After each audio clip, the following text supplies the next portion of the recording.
مغرب کی نماز پڑھنے کے بعد جو شخص قرآن پاک کی یہ 4 سورتیں پڑھتا ہے، اللہ اس کی ہر حاجت پوری کر دیتا ہے۔ ناظرین محترم، اللہ تعالیٰ کے نزدیک سب سے محبوب چیز وقت کے اندر نماز پڑھنا ہے۔ وہ کسی حال میں معاف نہیں، اور جو جان بوجھ کر نماز چھوڑے گا اس کا نام جہنم کے دروازے پر لکھ دیا جاتا ہے۔ نماز دین کے قوانین میں سے ایک قانون ہے، اور پروردگار کی رضا اور خوشنودی نماز میں ہے۔ نماز انبیاء علیہم الصلاۃ کا راستہ ہے۔ نمازی محبوب ملائکہ ہے۔ نماز ہدایت، ایمان اور نور ہے۔ نماز روزی میں برکت ہے، بدن کی راحت ہے، شیطان کی ناپسندی ہے، اور کفار کے مقابلے میں اسلحہ ہے۔ نماز دعا کی اجابت اور اعمال کی قبولیت کا ذریعہ ہے۔ نماز نمازی اور ملک الموت کے درمیان شفیع ہے۔ نماز قبر میں انسان کی مونس، اس کا بستر اور منکر نکیر کا جواب ہے۔ نماز قیامت کے دن نمازی کے سر کا تاج، چہرے کا نور، بدن کا لباس اور آتش جہنم کے مقابلے میں سپر ہے۔ نماز پل صراط کا پروانہ، جنت کی کنجی، حوروں کا مہر اور جنت کی قیمت ہے۔ نماز کے ذریعے بندہ بلند درجہ اور اعلیٰ مقام تک پہنچتا ہے، اس لیے کہ نماز تسبیح و تحلیل، تمجید و تکبیر، تمجید و تقدیس اور قول و دعا ہے۔ ہر عبادت کا ایک ستون اور پایہ ہوتا ہے جس پر پوری عمارت کا دار و مدار ہوتا ہے۔ اگر کبھی اس ستون پر کوئی آفت آ جائے تو پوری عمارت زمین بوس ہو جاتی ہے۔ اسی طرح سے نماز ایک دیندار انسان کے دین اور عقائد کے لیے ایک ستون کی مانند ہے۔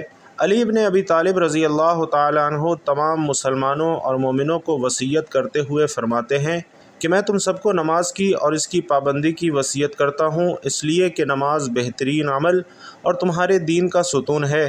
نماز انسان کو بلند ترین درجے تک پہنچانے کا ذریعہ ہے جسے معراج کہتے ہیں، اور بزرگوں کا قول ہے کہ نماز مومن کی معراج ہے۔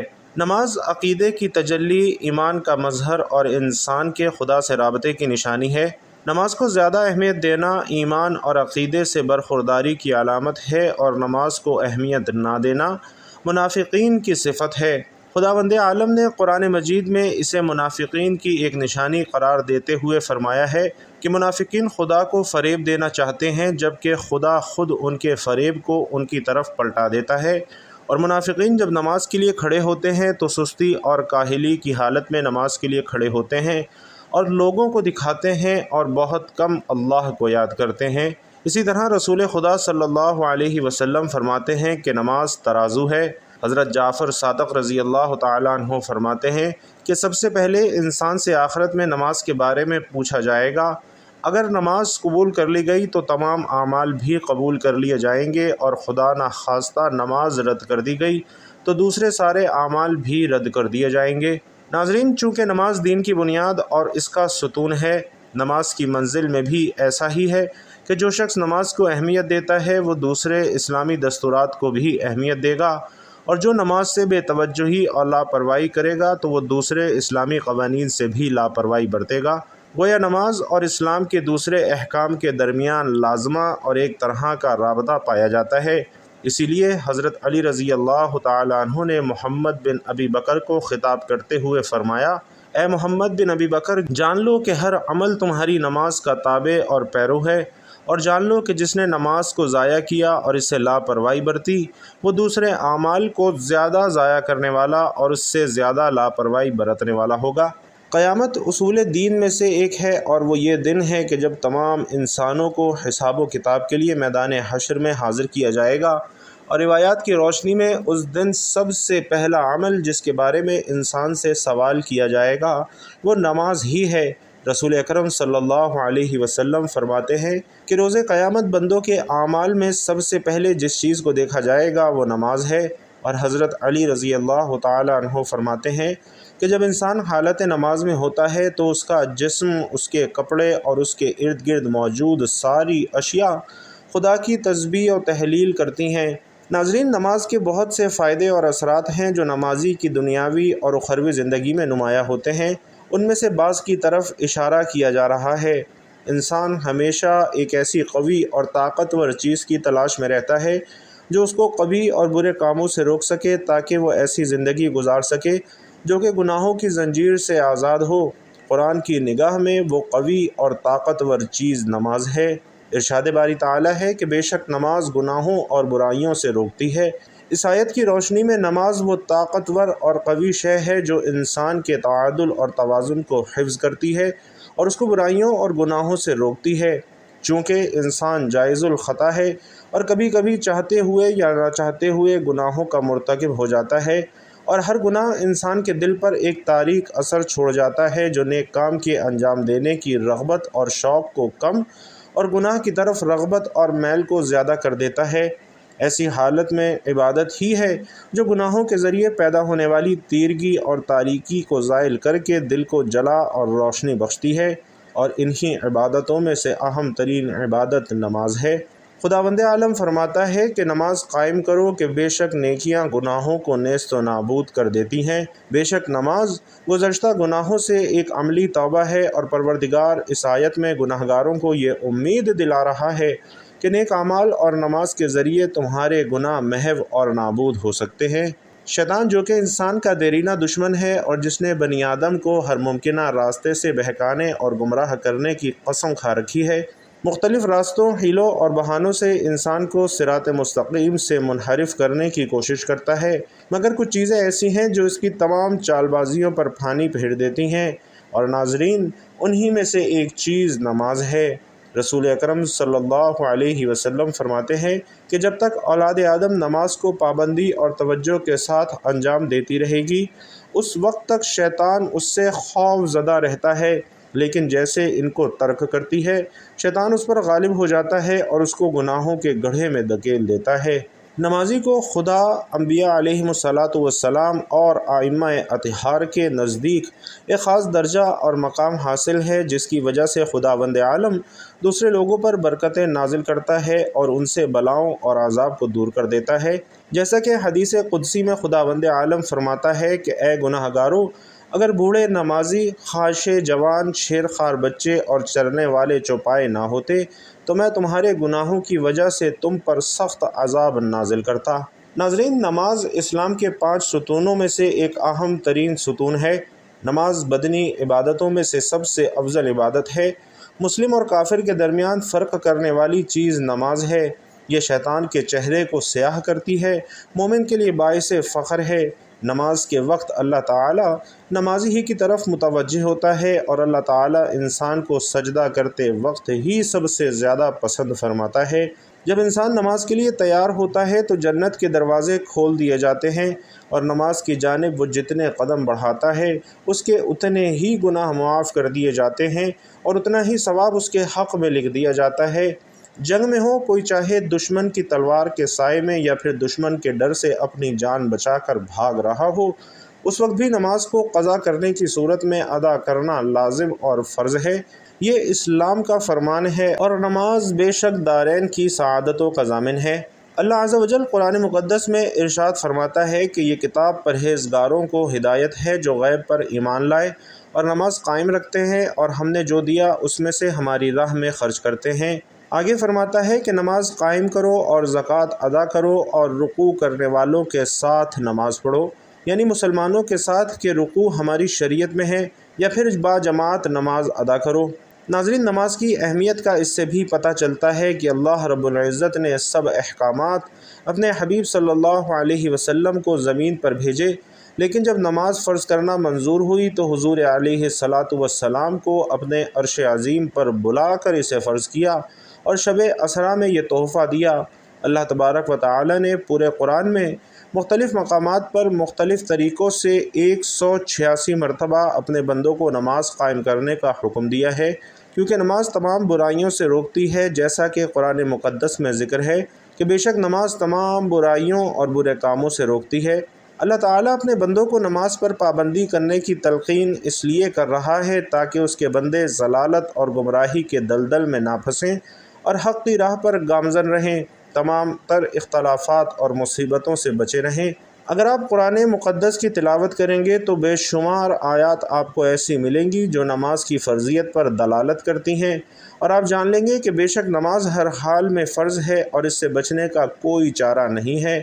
یقیناً نماز ہر حال میں فرض ہے، کیونکہ نماز ہی ایک ایسی عبادت ہے جو دنیا میں تو ساتھ دیتی ہی ہے، مر جانے کے بعد قبر میں بھی ساتھ دیتی ہے، اور کل بروز قیامت آپ کی نماز آپ کے ساتھ ہوگی اور آپ کی شفاعت کرے گی، اور کہے گی کہ یا اللہ یہ تیرا بندہ ہے جو دنیا میں نماز صحیح وقت پر صحیح طریقے سے ادا کیا کرتا تھا، میری بہت زیادہ قدر کیا کرتا تھا۔ رسول اللہ صلی اللہ علیہ وسلم فرماتے ہیں کہ اللہ رب العزت کے نزدیک سب سے زیادہ جو عمل محبوب ہے وہ نماز ہے۔ اور ایک جگہ رسول علیہ السلام سے دریافت کیا گیا کہ اللہ کے نزدیک سب سے زیادہ کون سا عمل پسندیدہ ہے، تو آپ صلی اللہ علیہ وسلم نے فرمایا کہ تمام تر عبادتوں میں سے سب سے افضل عمل اللہ کے نزدیک نماز ہے۔ ناظرین محترم، آپ غور کریں کہ اللہ رب العزت نے نماز کو کیوں کر اتنی زیادہ اہمیت کا حامل بنایا ہے اور کیوں سعادت کی ساری کنجیاں اسی نماز میں پوشیدہ ہیں۔ حبیب کائنات صلی اللہ علیہ وسلم فرماتے ہیں کہ بندے کے کفر اور ایمان کے درمیان جو چیز حائل ہے وہ نماز ہے، اگر کسی نے اسے چھوڑا تو دین سے خارج ہو گیا۔ اور ایک مرتبہ آپ صلی اللہ علیہ وسلم نے فرمایا کہ جس نے نماز کا اعتبار نہیں کیا تو نماز اس کے لیے نور، روشنی اور نجات نہیں بنے گی، بلکہ وہ قیامت کے دن قارون، فرعون، حامان اور ابی بن خلف کے ساتھ ہوگا۔ رسول اللہ صلی اللہ علیہ وسلم کا فرمان عالی شان ہے کہ جو ہماری طرح نماز پڑھے، ہمارے قبلے کو مانے اور ہمارے ذبیحہ کو کھائے، وہ ہماری ہی طرح ہے اور ہمارے حقوق اس کے لیے بھی ہیں۔ معاذ بن جبل رضی اللہ تعالی عنہ روایت کرتے ہیں کہ حضور علیہ السلام نے فرمایا، ہر چیز کی بنیاد اسلام ہے اور اسلام کی بنیاد نماز ہے۔ ناظرین، یہاں بہت سی احادیث اور قرآنی آیات کو پیش کیا ہے تاکہ آپ حضرات نماز کی اہمیت اور افادیت کو جان سکیں اور صحیح معنوں میں نماز کو ادا کر سکیں، کیونکہ نماز ہی سے آپ کی دنیا سنورے گی، قبر کی اندھیری رات میں نماز ہی آپ کے کام آئے گی، اور روز حشر نماز ہی آپ کی شفاعت کرے گی اور آپ کے حق میں گواہی دے گی کہ اے اللہ اس شخص کو معاف کر دے کہ یہ مجھے پابندی کے ساتھ پڑھا کرتا تھا۔ مگر ناظرین، بہت افسوس ہوتا ہے کہ آج ہم اس دور جدید میں نماز کو بھلا بیٹھے ہیں، نماز پڑھنے میں حد درجہ کوتاہی برت رہے ہیں اور اس کے چھوڑنے کے عادی اس طرح بن چکے ہیں کہ گویا معاذ اللہ نماز فرض ہی نہیں ہے۔ اللہ ہم سب کو ہدایت دے۔ اگر آپ چاہتے ہیں کہ آپ کی دنیاوی اور اخروی زندگی کامیابی کے ساتھ ہمکنار ہو اور آپ یہاں بھی سعادت مندوں کی فہرست میں شمار ہوں اور وہاں بھی سعادت مندوں کی فہرست میں آپ کا شمار ہو، تو آپ نماز کو اپنی زندگی کا جزو لا ینفق بنا لیجئے۔ یقیناً نماز ہر مشکل حالات میں آپ کے ساتھ کھڑی رہے گی اور کامیابی قدموں کے نیچے ہوگی۔ اللہ رب العزت سے دعا ہے کہ ہم سب کو نماز کا پابند بنائے اور نماز کے اوقات میں نماز پڑھنے والا بنائے۔ تو ناظرین محترم، مغرب کی نماز کی بہت زیادہ اہمیت اور فضیلت بیان کی گئی ہے۔ حضور صلی اللہ علیہ وسلم نے اپنی مبارک زندگی میں جو آخری نماز ادا فرمائی وہ نماز مغرب کی تھی۔ اس کے بعد آپ صلی اللہ علیہ وسلم نے کوئی نماز ادا نہ فرمائی، یعنی ظاہری زندگی میں آپ صلی اللہ علیہ وسلم نے وصال سے قبل جو نماز با جماعت ادا فرمائی وہ نماز مغرب ہے۔ تو جو بندہ مغرب کی نماز کے بعد یہ 4 سورتیں پڑھ کر اللہ رب العزت سے دعا مانگتا ہے، اللہ رب العزت اس بندے کی ہر دعا قبول فرماتا ہے، ہر حاجت پوری فرماتا ہے، یعنی وہ بندہ ہر پریشانی اور مشکل سے نجات حاصل کرتا ہے، کیونکہ ان 4 سورتوں کی فضیلت بہت زیادہ ہے۔ تو وہ 4 سورتوں میں سے پہلی سورت سورۃ الکافرون ہے۔ بسم اللہ الرحمن الرحیم، قل یا ایھا الکافرون لا اعبد ما تعبدون ولا انتم عابدون ما اعبد ولا انا عابد ما عبدتم ولا انتم عابدون ما اعبد لکم دینکم ولی دین۔ اور ترجمہ ہے کہ اے میرے نبی آپ کہہ دیجئے، اے کافروں، میں ان بتوں کی عبادت نہیں کرتا جن کی تم عبادت کرتے ہو، اور نہ تم اس اللہ کی عبادت کرتے ہو جس کی میں عبادت کرتا ہوں، اور نہ میں ان کی عبادت کرنے والا ہوں جن کی تم عبادت کرتے ہو، اور نہ تم اس اللہ کی عبادت کرنے والے ہو جس کی میں کرتا ہوں۔ تمہارے لیے تمہارا دین اور میرے لیے میرا دین۔ ناظرین، سورۃ الکافرون کے فضائل میں کئی احادیث وارد ہوئی ہیں، جن میں سے چند ایک کا تذکرہ کیا جا رہا ہے۔ فروا بن نوفل عن اجحشی رضی اللہ تعالی عنہ سے روایت ہے، فرماتے ہیں کہ ایک شخص نے نبی کریم صلی اللہ علیہ وسلم سے کہا، آپ مجھے کچھ وصیت کیجئے، تو آپ صلی اللہ علیہ وسلم نے فرمایا کہ سونے سے قبل قل یا ایھا الکافرون پڑھ لیا کرو، بے شک یہ صورت شرک سے برت کا اعلان ہے۔ اسی طرح امام المفسرین عبداللہ بن عباس رضی اللہ تعالی عنہ فرماتے ہیں کہ شیطان ابلیس اس صورت کے پڑھنے سے اس قدر غصہ ہوتا ہے جتنا کسی اور صورت سے نہیں ہوتا، کیونکہ یہ صورت شرک سے برت کا اعلان کرتی ہے۔ اسی طرح حضرت جابر رضی اللہ تعالی عنہ سے روایت ہے کہ رسول اللہ صلی اللہ علیہ وسلم نے سورۃ الکافرون اور سورۃ الاخلاص کو طواف کی دونوں رکعتوں میں تلاوت فرمایا۔ تو ناظرین، دوسری صورت سورۃ الاخلاص ہے۔ ان قل شریف کی برکات یہ ہیں کہ قل کا 2 حرفی لفظ قرآن مجید میں تقریباً 331 مرتبہ آیا ہے۔ ویسے تو سارا قرآن ہی حضرت محمد صلی اللہ علیہ وسلم کی زبان مبارک سے ادا ہوا ہے، مگر قل کا لفظ بتلاتا ہے کہ پیغام قدر خصوصی ہے، کیونکہ اللہ تعالیٰ قل کہہ کر اپنے پیارے خلیل اور حبیب حضرت محمد صلی اللہ علیہ وسلم کو فرما رہے ہیں کہ یہ میرا پیغام دنیا کے لوگوں کو سنا دو۔ تو ناظرین، اس کے بعد تیسری اور چوتھی صورت سورۃ الفلق اور سورۃ الناس ہیں۔ بسم اللہ الرحمن الرحیم۔ قل اعوذ برب الفلق من شر ما خلق ومن شر غاسق اذا وقب ومن شر النفاثات في العقد ومن شر حاسد اذا حسد۔ بسم اللہ الرحمن الرحیم۔ قل اعوذ برب الناس ملک الناس الہ الناس من شر الوسواس الخناس الذی یوسوس فی صدور الناس من الجنۃ والناس۔ ایک حدیث میں نبی کریم صلی اللہ علیہ وسلم نے فرمایا کہ آج کی رات مجھ پر کچھ ایسی آیات نازل ہوئی ہیں جن کی مثل میں نے نہیں دیکھی۔ یہ فرما کر آپ صلی اللہ علیہ وسلم نے یہ دونوں صورتیں یعنی سورۃ الفلق اور سورۃ الناس پڑھیں۔ ابو حابس رضی اللہ تعالی عنہ سے آپ صلی اللہ علیہ وسلم نے فرمایا، اے ابو حابس، کیا میں تمہیں سب سے بہترین تعویذ نہ بتاؤں جس کے ذریعے سے پناہ طلب کرنے والے پناہ مانگتے ہیں؟ انہوں نے کہا، یا رسول اللہ، ضرور بتلائیے۔ آپ صلی اللہ علیہ وسلم نے ان دونوں صورتوں کا ذکر کر کے فرمایا کہ دونوں معوذتین ہیں۔ نبی کریم صلی اللہ علیہ وسلم انسانوں اور جنوں کی نظر سے پناہ مانگا کرتے تھے۔ جبکہ دونوں صورتیں نازل ہوئیں تو آپ صلی اللہ علیہ وسلم نے ان کو پڑھنے کا معمول بنا لیا اور باقی دوسری چیزیں چھوڑ دی۔ حضرت عائشہ رضی اللہ تعالی عنہا فرماتی ہیں کہ جب آپ صلی اللہ علیہ وسلم کو کوئی تکلیف ہوتی تو معوذتین پڑھ کر اپنے جسم پر پھونک لیتے۔ جب آپ صلی اللہ علیہ وسلم کی تکلیف زیادہ ہو گئی تو میں یہ صورتیں پڑھ کر آپ صلی اللہ علیہ وسلم کے ہاتھوں کو برکت کی امید سے آپ صلی اللہ علیہ وسلم کے جسم پر پھیرتی۔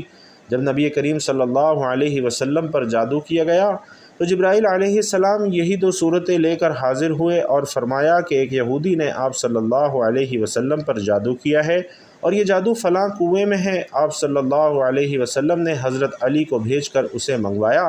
ناظرین، یہ ایک کنگھی کے دندانوں اور بالوں کے ساتھ ایک تانت کے اندر 11 گرہیں پڑی ہوئی تھیں اور ایک موم کا پتلا تھا جس میں کہ سوئیاں چبوئی ہوئی تھیں۔ جبرائیل علیہ السلام کے حکم کے مطابق آپ صلی اللہ علیہ وسلم ان دونوں صورتوں میں سے ایک ایک آیت پڑھتے جاتے اور گرہ کھلتی جاتی اور سوئیاں نکلتی جاتی۔ خاتمے تک پہنچتے پہنچتے ساری گرہیں بھی کھل گئیں، سوئیاں بھی نکل گئیں اور آپ صلی اللہ علیہ وسلم اس طرح صحیح ہو گئے جیسے کوئی شخص جکڑ بندی سے آزاد ہو جائے۔ آپ صلی اللہ علیہ وسلم کا یہ معمول تھا کہ رات کو سوتے وقت سورۃ الاخلاص اور معوذتین پڑھ کر اپنی ہتھیلیوں پر پھونکتے اور پھر انہیں پورے جسم پر ملتے۔ پہلے سر، چہرے اور جسم کے اگلے حصے پر ہاتھ پھیرتے اور اس کے بعد جہاں تک آپ صلی اللہ علیہ وسلم کے ہاتھ پہنچتے پھیرتے اور 3 مرتبہ آپ صلی اللہ علیہ وسلم ایسا ہی کرتے۔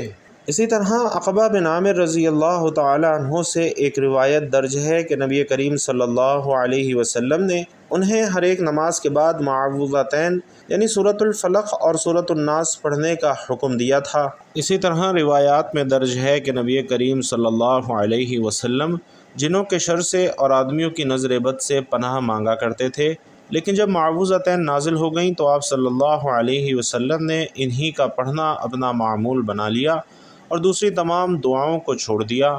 تو محترم ناظرین، آپ نے نماز مغرب ادا کرنے کے بعد جائے نماز پر بیٹھے بیٹھے یہ وظیفہ پڑھنا ہے۔ آپ نے سب سے پہلے حضور اقدس صلی اللہ علیہ وسلم کی ذات اقدس پر درود پاک کا نذرانہ پیش کرنا ہے۔ درود پاک پڑھنے کے بعد آپ نے 11 مرتبہ چاروں قل شریف پڑھ لینے ہیں، یعنی سورۃ الکافرون، سورۃ الاخلاص، سورۃ الفلق اور سورۃ الناس آپ نے 11 مرتبہ پڑھ لینی ہے، اور آخر میں دوبارہ آپ نے درود ابراہیمی پڑھ لینا ہے۔ ناظرین، آپ سب بھی ان 4 صورتوں یعنی چاروں قل شریف کو پڑھنے کا معمول بنا لیجئے۔ انشاءاللہ آپ پر آنے والی ہر پریشانی اور مصیبت ختم ہو جائے گی۔ آپ ہمیشہ اللہ کی پناہ میں رہیں گے۔ چاروں صورتوں کو مغرب کی نماز کے بعد ضرور پڑھا کریں۔ اللہ تعالیٰ انشاءاللہ آپ کو ہر مشکل اور مصیبت سے اپنی پناہ میں رکھے گا۔ آپ کا ہر مقصد اور حاجت پوری ہوگی اور آپ کی زندگی اور آخرت انشاءاللہ دونوں سنور جائیں گی۔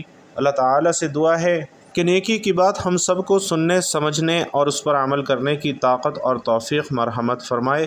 میرا سنانا اور آپ کا سننا اپنی بارگاہ میں قبول و منظور فرمائے، آمین یا رب العالمین۔ ناظرین محترم، آخر میں گزارش ہے کہ اللہ تعالیٰ کے 99 ناموں میں سے کوئی بھی ایک نام کمنٹ باکس میں ہدیۃً تحفۃً ضرور لکھ دیجئے گا۔ اللہ رب العزت آپ سب کا حامی و ناصر ہو، آمین یا رب العالمین۔